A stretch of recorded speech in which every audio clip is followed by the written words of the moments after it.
The management of lupus nephritis, LN, a serious complication of systemic lupus erythematosus, SLE, involves a complex approach. Updates in its classification, diagnosis, and treatment have evolved based on advances in understanding disease mechanisms and treatment strategies. Here's an updated summary. Classification. The classification of lupus nephritis is still primarily based on the International Society of Nephrology Renal Pathology Society, ISN-RPS 2003 criteria, which divides lupus nephritis into 6 classes based on kidney biopsy findings. 1. Class 1, minimal mesangial lupus nephritis. 2. Class 2, mesangial proliferative lupus nephritis. 3. Class 3, focal lupus nephritis, less than 50% of glomeruli affected. 4. Class 4, diffuse lupus nephritis, 50% or more of glomeruli affected. 5. Class V, membranous lupus nephritis. 6. Class 6, advanced sclerosing lupus nephritis, end-stage renal disease. New updates suggest further subclassification within Class 4, specifying segmental and global subtypes. Recent studies also highlight the significance of tubulointerstitial and vascular lesions, as well as chronicity indices, which can influence treatment decisions and prognosis. Diagnosis. Diagnosis of lupus nephritis continues to be based on a combination of clinical and laboratory findings. Key diagnostic tools include clinical signs, proteinuria, hematuria, hypertension, and declining renal function. Laboratory tests, measurement of serum creatinine, urine protein to creatinine ratio, UPCR, urinary sediment analysis, complement levels, C3, C4, and autoantibodies, anti-dsDNA. Renal biopsy, essential for accurate classification, guiding treatment, and assessing the extent of activity versus chronicity of the disease. Non-invasive biomarkers, e.g., NGAL MCP1 tweak, are being studied as potential diagnostic tools and indicators of renal activity and damage. Management. Management of lupus nephritis has evolved with recent guidelines stressing personalized treatment plans based on disease activity, class, and patient characteristics. Key updates include induction therapy, glucocorticoids, rapid immunosuppression, often combined with other immunosuppressive agents. Mycophenolate mofetil, MMF, preferred for induction in Class 3-4 LN, as well as in combination with steroids in African American and Hispanic populations. Cyclophosphamide, the low-dose Euro-Lupus protocol, 6 biweekly pulses, remains an option, particularly in Caucasian populations. Rituximab, emerging as an option in refractory cases, especially when B-cell depletion is desired. Maintenance therapy, azathioprine, or MMF, the preferred agents for maintaining remission, typically following induction therapy. Calcineurin inhibitors, e.g. tacrolimus, considered in patients who do not tolerate standard therapy or have refractory disease. Emerging therapies. Voclosporin, recently approved for use in lupus nephritis. This calcineurin inhibitor has shown promise in clinical trials for both induction and maintenance. Belimumab, approved as an adjunct therapy for lupus nephritis, particularly in patients with active disease despite standard treatments. Monitoring and prognosis. Close monitoring of disease activity and treatment side effects is essential. This includes regular assessment of renal function, proteinuria, blood pressure, and side effects from immunosuppressive drugs. Long-term prognosis depends on factors such as early diagnosis, response to treatment, and degree of renal damage at the time of diagnosis. Patients with lupus nephritis are at increased risk for chronic kidney disease and progression to end-stage renal disease. Key guidelines. EULAR RAEDTA recommendations, 2019. These guidelines emphasize personalized therapy based on patient characteristics, disease severity, and treatment response. KDIGO guidelines, 2021, provide specific recommendations on the use of glucocorticoids, MMF, cyclophosphamide, and emerging therapies like voclosporin. In conclusion, lupus nephritis management is evolving with the integration of novel therapies, individualized treatment approaches, and biomarkers to guide diagnosis and treatment. This personalized approach aims to improve patient outcomes and reduce the long-term burden of the disease.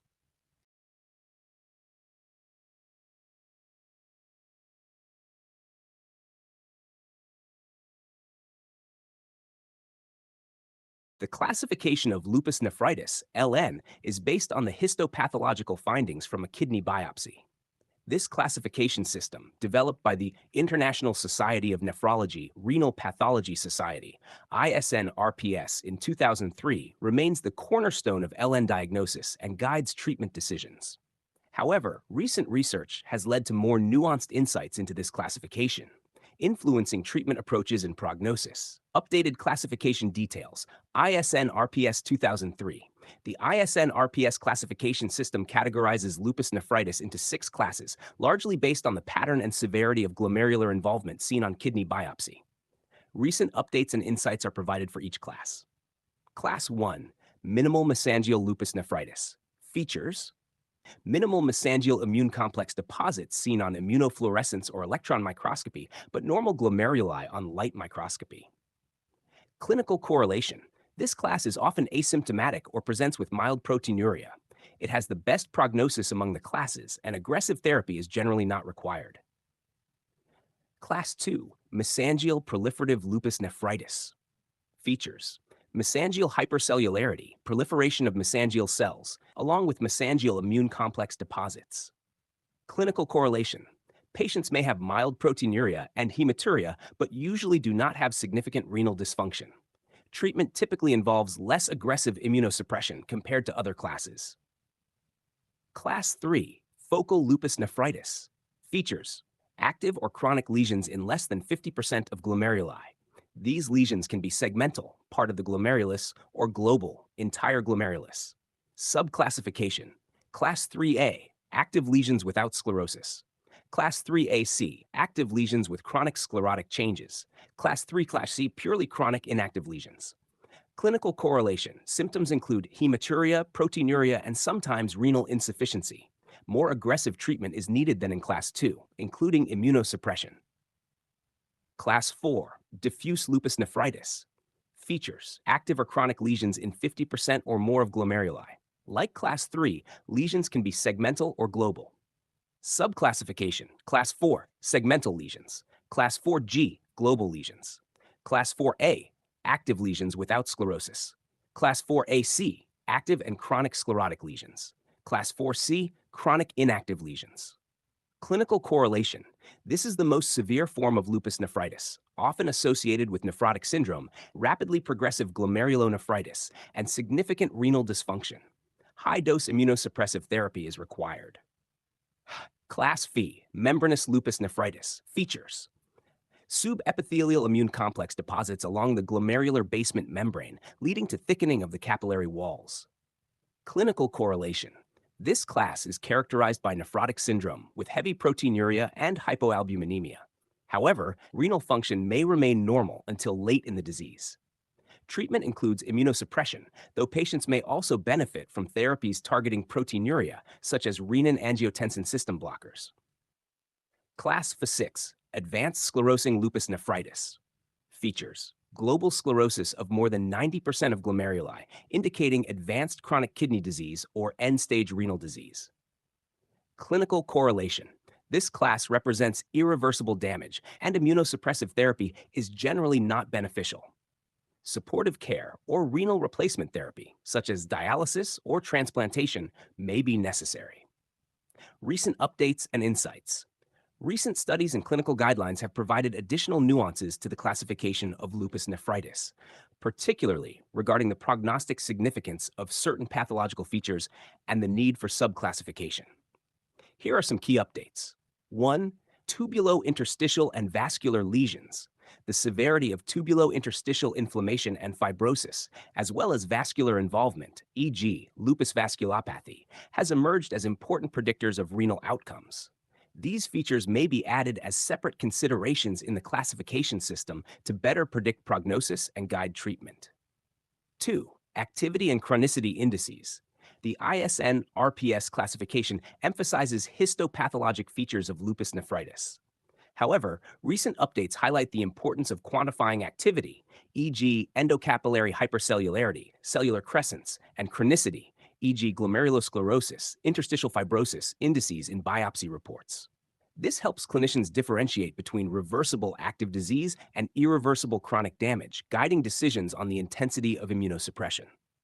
Number 3, segmental versus global lesions in Class 4. Subclassification within Class 4, IVS versus VG, recognizes that segmental lesions may have a different response to treatment compared to global lesions, although both require aggressive therapy. Some studies suggest that segmental lesions may respond better to treatment, which could influence prognosis and management. 4. Overlap of Class 3 and V or Class 4 and V. Mixed forms of lupus nephritis, e.g., Class 3 aphoid plus V, are common and often behave more like proliferative nephritis, Class 3-4. These patients generally require treatment for proliferative LN rather than membranous LN alone. The presence of membranous features should not downplay the need for aggressive immunosuppressive therapy. 5. Long-term monitoring of renal function. Renal biopsies are not always repeated unless there is a change in clinical status. However, recent studies stress the importance of long-term monitoring of renal function and proteinuria to detect flares or chronic damage early. Repeat biopsies may sometimes be useful in assessing disease progression or therapeutic response, especially in cases of relapse. 6. Complementary roles of non-invasive biomarkers. The search for reliable non-invasive biomarkers is ongoing, with the goal of complementing or even replacing the need for repeat biopsies in some cases. Biomarkers like urinary NGAL, MCP1, and TWEAK are under investigation to help distinguish between active and chronic disease. These updates emphasize the complexity of lupus nephritis, with classification extending beyond simple histologic categories to include detailed assessments of disease activity, chronicity, and non-glomerular pathology. This evolving understanding underscores the need for personalized treatment approaches tailored to individual patients' histological findings and clinical presentation.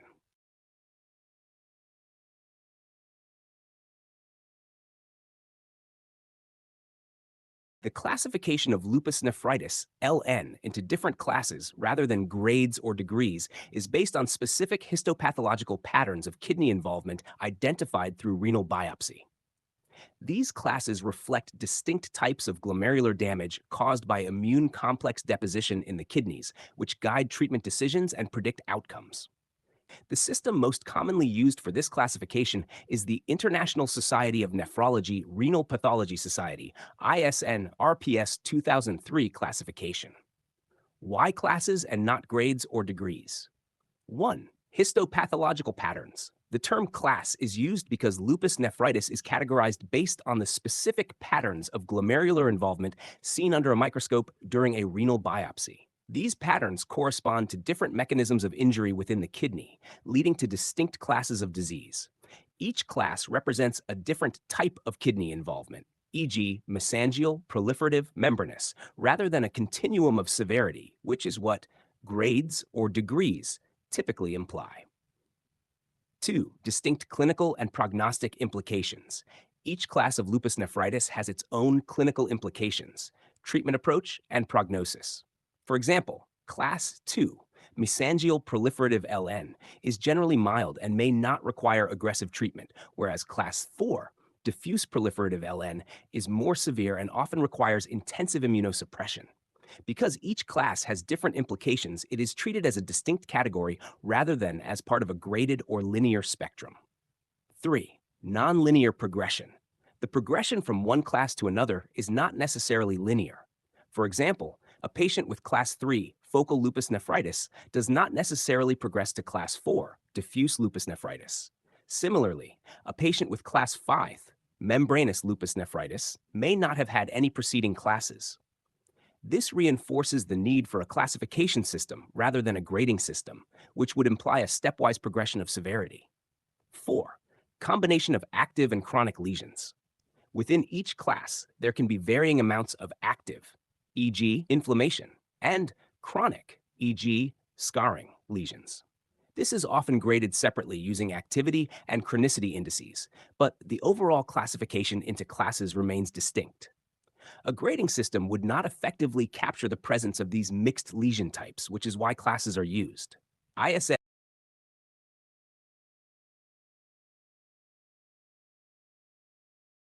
The accuracy of the different methods for assessing proteinuria, albumin to creatinine ratio, ACR, protein to creatinine ratio, PCR, and 24-hour urine protein collection depends on the clinical context, patient characteristics, and the purpose of the measurement. Here's a comparison of the three. 1. Albumin to creatinine ratio, ACR. Accuracy. The ACR is particularly accurate for detecting and quantifying albuminuria, which is an early marker of kidney damage, especially in diabetic nephropathy and hypertension. It is recommended for detecting and monitoring albuminuria in these conditions. Use case. ACR is preferred for screening and monitoring chronic kidney disease, CKD, particularly in diabetic and hypertensive patients. Advantages. Convenient. Requires a single-spot urine sample. Sensitive for microalbuminuria. ACR can detect lower levels of albumin, microalbuminuria, which PCR or 24-hour urine collection might miss. Good correlation with 24-hour protein. For albuminuria specifically, ACR correlates well with 24-hour collections. Disadvantages. Limited to albumin. It measures only albumin, not total protein, so it may miss non-albumin proteins that could be relevant in certain kidney diseases. Number 2. Protein to creatinine ratio, PCR. Accuracy. PCR measures total protein excretion in a spot urine sample and provides a reliable estimate of 24-hour protein excretion. Use case. PCR is more useful when quantifying total proteinuria, especially in conditions like lupus nephritis or nephrotic syndrome, where various proteins besides albumin may be present in the urine. Advantages. Convenient. Also requires just a single spot urine sample. Correlates with 24-hour protein.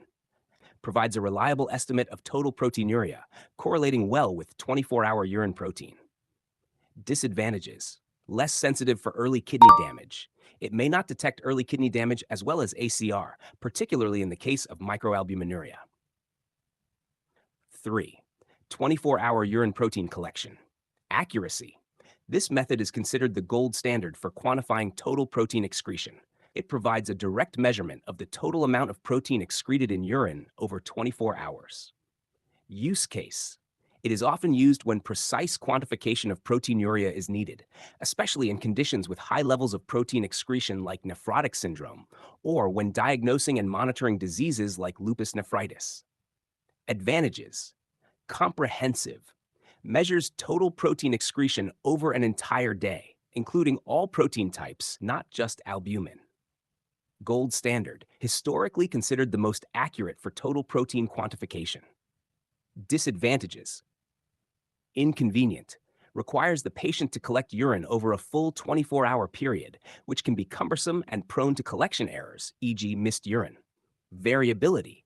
Results can be affected by incomplete collection, day-to-day variations in protein excretion and patient compliance. Which is more accurate? For albuminuria detection, ACR is more accurate for detecting and monitoring early kidney damage related to albuminuria, especially in diabetes and hypertension. For total protein quantification, 24-hour urine collection remains the gold standard for accurately quantifying total protein excretion, but PCR is a reliable and more convenient alternative. For clinical convenience, PCR and ACR, depending on the type of protein of interest, are often preferred for routine monitoring due to their convenience and correlation with 24-hour collections. In summary, the choice of method depends on the clinical situation. Use AR for screening and monitoring early kidney damage, especially in diabetes and hypertension. Use PCR for estimating total proteinuria in conditions where non-albumin proteins are relevant.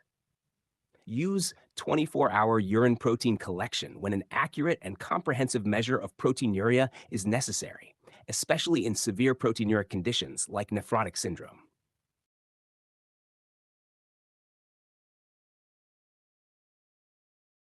Importance of renal biopsy in lupus nephritis and proteinuria. Renal biopsy is a critical diagnostic tool in cases of lupus nephritis, LN, and significant proteinuria. It provides essential information about the type, severity, and extent of kidney damage, which guides treatment decisions and helps predict prognosis. Here's why and when a renal biopsy is particularly important. 1. Diagnosis and classification. Lupus nephritis. Renal biopsy is crucial for classifying lupus nephritis into the ISN-RPS classes, I to C. The histopathological findings directly influence treatment decisions. Different classes, e.g., class 3-4 proliferative LN versus class 5 membranous LN, require different therapeutic approaches. Non-lupus proteinuria. In patients with significant proteinuria of unknown origin, a renal biopsy helps to identify the underlying cause, such as focal segmental glomerulosclerosis, FSGS, membranous nephropathy, minimal change disease, or other glomerular diseases. 2. Assessment of disease activity versus chronicity. Activity index. A biopsy can assess active inflammatory changes, e.g., cellular crescents, necrosis, which may respond to aggressive immunosuppression. Chronicity index. Chronic changes, e.g., glomerulosclerosis, interstitial fibrosis, indicate irreversible damage where aggressive therapy may not be beneficial and treatment may focus on supportive care. Understanding the balance between active and chronic lesions helps determine the intensity of therapy and the likelihood of renal recovery. 3. Prognosis. The biopsy findings provide prognostic information. For example, proliferative lesions, class 3-4 LN. More aggressive treatment is necessary because these lesions are associated with a higher risk of progression to chronic kidney disease. CKD. Membranous lesions, class VI-LN. These lesions can be less aggressive in terms of inflammation, but still carry risks like nephrotic syndrome and progressive kidney damage. Tubulointerstitial and vascular involvement. These are important predictors of long-term renal outcomes and may influence prognosis independently of glomerular lesions. 4. Guiding treatment decisions. Initial treatment. The initial biopsy guides the choice of therapy, e.g., immunosuppressive therapy, glucocorticoids, biologics like rituximab or belimumab. Without a biopsy, treatment would be less targeted and potentially less effective. Predicting response to treatment. Biopsy findings can help predict which patients are more likely to respond to treatment. E.g., patients with more active disease and fewer chronic changes tend to respond better to immunosuppression. Should renal biopsy be repeated? In certain cases, repeating a renal biopsy is necessary to reassess disease activity, guide further treatment, or provide prognostic information. Indications for a repeat biopsy include 1. Clinical relapse or flare. Indication. If a patient who previously achieved remission develops new or worsening symptoms of lupus nephritis, e.g., new-onset proteinuria, hematuria, or declining renal function, a repeat biopsy may be needed to distinguish between active inflammation, which may require intensifying immunosuppression, and chronic scarring, which would not benefit from aggressive therapy. 2. Failure to respond to treatment. Indication. If a patient does not respond to initial therapy, e.g., persistent proteinuria or declining renal function despite treatment, a repeat biopsy can help determine whether the disease is still active and responsive to therapy or has progressed to chronic, irreversible damage. 3. Transitioning between disease phases. Indication. In some cases, a repeat biopsy might be considered after initial treatment to assess whether the disease has transitioned from an active inflammatory state to a more chronic phase. This can help decide whether to taper off immunosuppressive therapy or switch to maintenance therapy. 4. Change in clinical presentation. Indication. If a patient's clinical presentation changes significantly, e.g., from nephrotic syndrome to nephritic syndrome, a repeat biopsy might be warranted to evaluate whether there has been a change in the underlying pathology, e.g., progression from class 5 LN to class 3-4 LN. Timing of repeat biopsy. There is no universally agreed upon timeline for repeat biopsies. The decision depends on the individual patient's clinical course. During active disease, a repeat biopsy may be considered within 6 to 12 months if there is a clinical relapse or failure to respond to therapy. After initial remission, in some cases, a biopsy might be repeated after a longer duration, e.g., several years, if there are new clinical changes or to assess long-term disease evolution. Risks of repeat biopsy. While renal biopsy is generally safe, there are risks associated with the procedure, including bleeding, infection, or injury to the kidney. The risks must be weighed against the potential benefits of obtaining new information to guide treatment decisions. Conclusion. Renal biopsy is a vital tool in the diagnosis, classification, and management of lupus nephritis and other causes of significant proteinuria. It provides critical information that influences treatment decisions and prognosis. Repeat biopsies may be necessary in cases of clinical relapse, failure to respond to therapy, or significant changes in clinical presentation. However, the decision to repeat a biopsy should be individualized, balancing the potential benefits against the risks of the procedure.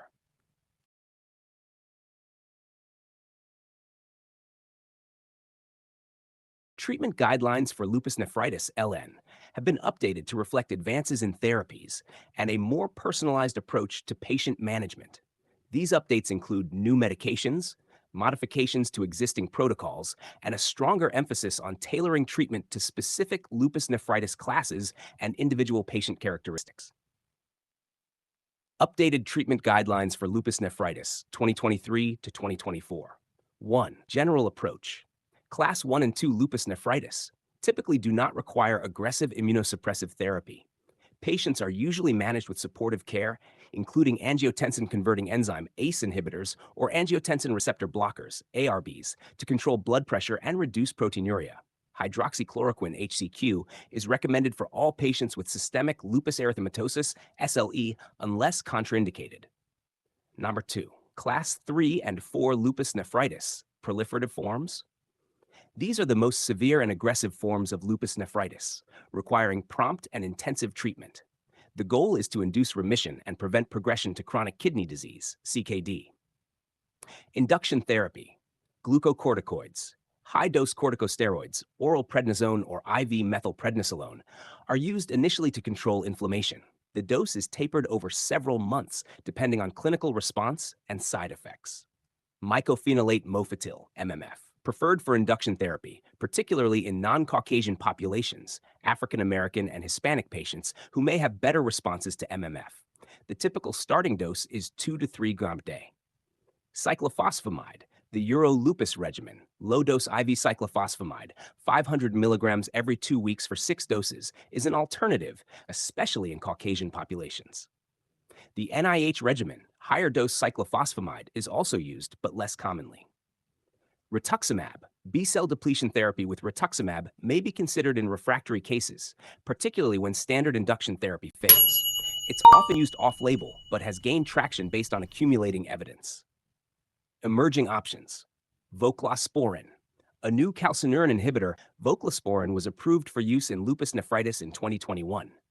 It is added to standard therapy, MMF plus glucocorticoids, to enhance response rates and reduce proteinuria.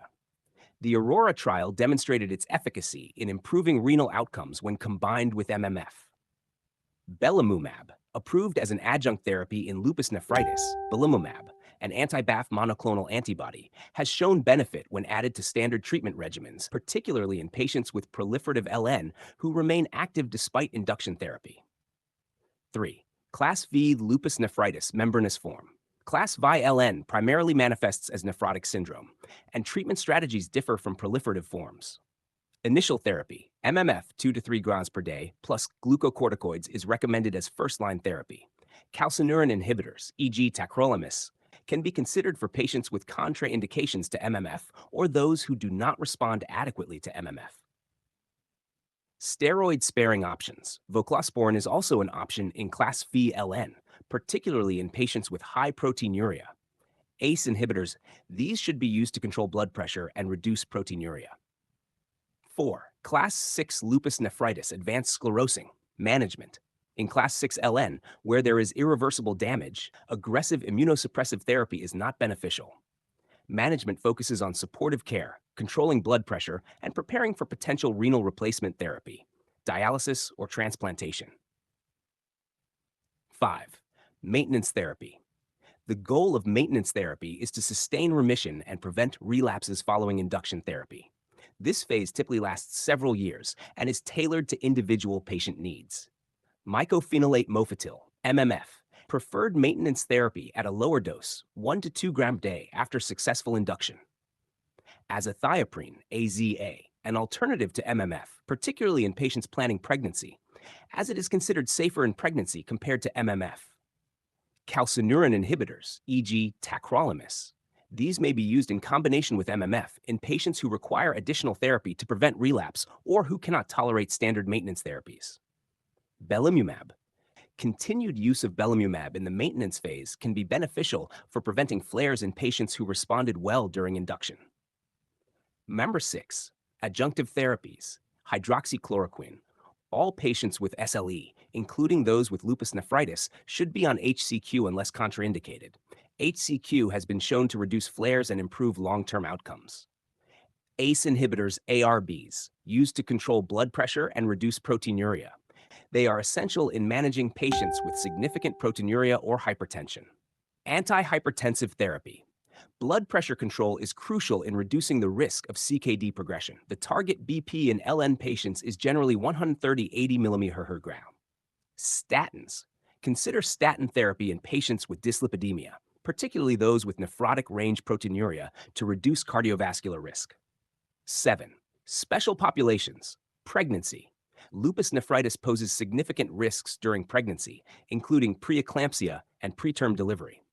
Treatment choices during pregnancy require careful consideration, with azathioprine being preferred for maintenance therapy. MMF and cyclophosphamide are contraindicated in pregnancy.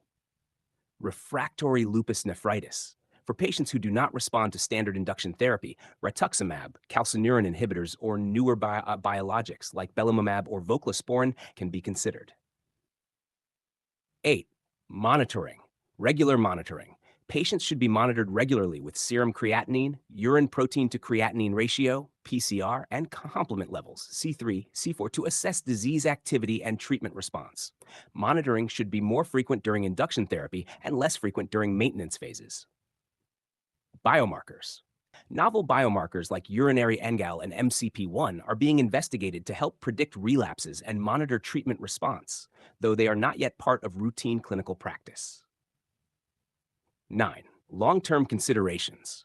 Minimizing glucocorticoid exposure. Recent guidelines emphasize minimizing glucocorticoid exposure due to the long-term side effects, e.g., osteoporosis, cardiovascular disease.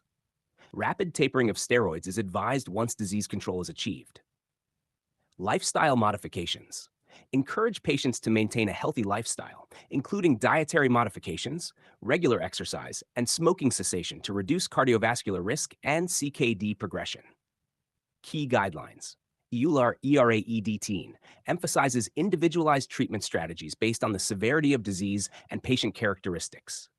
KDIGO 2021 provides updated recommendations on the use of glucocorticoids, MMF, cyclophosphamide, and emerging therapies like voclosporin in lupus nephritis.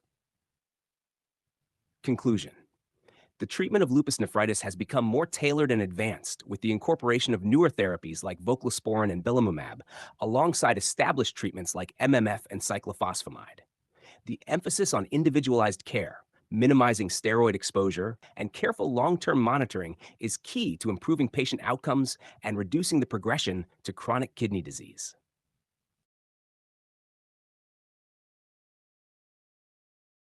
Lupus nephritis in a transplanted kidney, although rare, can occur as a recurrence of lupus nephritis or as de novo lupus nephritis. Managing lupus nephritis in this context presents unique challenges, as it involves balancing the management of lupus disease activity with the prevention of transplant rejection. Key considerations in lupus nephritis post-transplant. 1. Risk of recurrence versus de novo disease. Recurrence. Lupus nephritis recurrence in a transplanted kidney is relatively uncommon, with reported rates ranging from 2% to 11%. Recurrence can manifest as proliferative lupus nephritis, e.g. class 3-4, or membranous lupus nephritis, class V. De novo lupus nephritis. In some cases, patients may develop de novo lupus nephritis in the transplanted kidney, even if they did not have significant renal involvement before transplantation. 2. Clinical presentation. Patients with recurrent or de novo lupus nephritis typically present with signs of kidney dysfunction, such as proteinuria, hematuria, or declining graft function. It can be challenging to differentiate between lupus nephritis and other causes of graft dysfunction, such as acute rejection or calcineurin inhibitor toxicity, based on clinical features alone. 3. Diagnosis. Renal biopsy. A biopsy is critical for distinguishing lupus nephritis from other causes of graft dysfunction. Histopathological findings consistent with lupus nephritis, e.g., immune complex deposition, glomerulonephritis, confirm the diagnosis. Serological markers. Monitoring lupus serological markers, e.g., anti-dsDNA antibodies, complement levels, can support the diagnosis of lupus nephritis, but these are not always reliable post-transplant as they may be influenced by immunosuppressive therapy. 4. Treatment. Immunosuppressive therapy. Patients with a renal transplant are already on immunosuppressive therapy, e.g., calcineurin inhibitors, MMF, and corticosteroids to prevent rejection. Managing lupus nephritis in this context may involve adjusting these medications. Mycophenolate mofetil, MMF, often a component of post-transplant immunosuppression. MMF is also effective for lupus nephritis, which simplifies management. Glucocorticoids, short courses of high-dose steroids, may be used during lupus nephritis flares. However, prolonged steroid use should be minimized due to the increased risk of infection and other complications in transplant patients.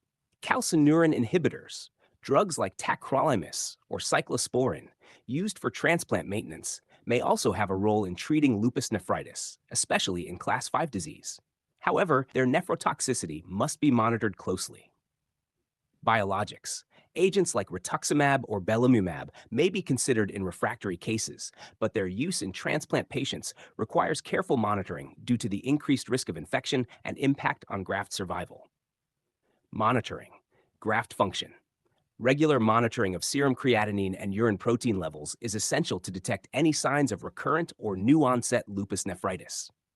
Serological monitoring. Checking lupus-specific antibodies, e.g., anti-dsDNA, complement levels, can be helpful, but may be less reliable due to the effects of immunosuppression. 6. Prognosis. Recurrence.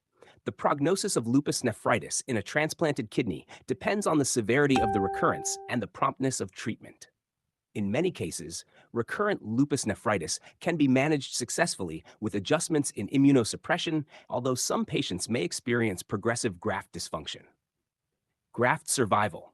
Studies suggest that lupus patients have similar long-term graft survival rates compared to non-lupus patients, provided lupus nephritis is managed effectively. However, recurrent lupus nephritis is a risk factor for poorer outcomes. 7. Prevention. Pre-transplant considerations. Careful assessment of lupus activity before transplantation is critical.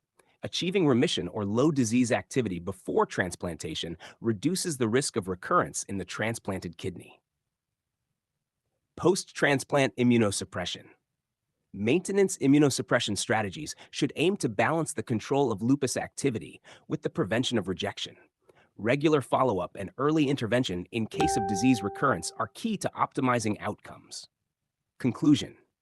Managing lupus nephritis in a transplanted kidney involves balancing immunosuppressive therapy to control lupus activity while preventing graft rejection. Regular monitoring and individualized treatment are essential for maintaining graft function and preventing long-term complications. Early diagnosis through renal biopsy and appropriate adjustments in therapy can improve outcomes in patients experiencing recurrent or de novo lupus nephritis after transplantation. Several factors have been identified as indicators of poor prognosis in lupus nephritis, LN. These factors can influence the likelihood of progression to end-stage renal disease, ESRD, the response to treatment, and overall survival. Recognizing these poor prognostic indicators helps guide treatment decisions and patient counseling. Poor prognostic factors in lupus nephritis. 1. Clinical factors. Delay in diagnosis treatment. Delayed diagnosis or initiation of treatment can lead to more advanced disease, which is harder to reverse. Early intervention is associated with better outcomes. Hypertension. Poorly controlled hypertension is associated with faster progression to chronic kidney disease, CKD and ESRD. Nephrotic syndrome. The presence of nephrotic range proteinuria, 3.5 grams per day, at diagnosis is a marker of severe kidney involvement and is linked to a worse prognosis. Elevated serum creatinine. High serum creatinine at the time of diagnosis, indicating impaired renal function, is a strong predictor of progression to ESRD. Recurrent flares. Frequent relapses of lupus nephritis increase the risk of cumulative kidney damage, leading to a higher chance of CKD or ESRD. Black or Hispanic ethnicity. Certain ethnic groups, including Black and Hispanic patients, are at higher risk for severe lupus nephritis and poorer renal outcomes, potentially due to genetic factors and disparities in access to care. Younger age at onset. Patients with childhood onset lupus nephritis often have a more aggressive disease course and a higher risk of poor renal outcomes. 2. Histopathological factors. Renal biopsy findings. Class 4 lupus nephritis. Diffuse proliferative lupus nephritis, Class 4, is associated with a worse prognosis compared to other histological classes, especially if there is extensive glomerular involvement. Crescents and necrosis. The presence of crescents, especially 50% of glomeruli involved, and glomerular necrosis on biopsy indicates severe active disease and a higher risk of progression to ESRD. Chronicity lesions. Higher chronicity scores on renal biopsy, which reflect irreversible damage such as glomerulosclerosis, tubular atrophy, and interstitial fibrosis, are associated with a poor prognosis. Tubulointerstitial involvement. Significant interstitial inflammation or fibrosis and tubular atrophy are poor prognostic markers, often correlating with reduced renal function and poor response to therapy. Vascular lesions. The presence of thrombotic microangiopathy, vasculopathy, or arteriosclerosis on biopsy indicates severe vascular involvement, which is linked to poor renal outcomes. 3. Serological factors. Persistently low complement levels, C3-C4. Persistent hypocomplementemia is associated with ongoing immune complex deposition and increased disease activity, which correlates with a higher risk of renal damage. High anti-dsDNA titers. Persistently high levels of anti-double-stranded DNA antibodies indicate ongoing disease activity and are associated with a higher risk of renal flares and progression of lupus nephritis. Antiphospholipid antibodies, APL. The presence of antiphospholipid antibodies, e.g. lupus anticoagulant, anticardiolipin antibodies, is associated with a higher risk of thrombotic events, which can lead to renal infarction and poor renal outcomes. Number 4. Treatment-related factors. Non-response to induction therapy. Patients who do not achieve a complete or partial remission after induction therapy are at a higher risk of progression to ESRD. Non-adherence to therapy.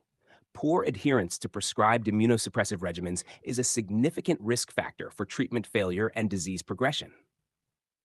Steroid dependence. Patients who require prolonged high-dose corticosteroids to maintain disease control are at increased risk for treatment complications and long-term kidney damage.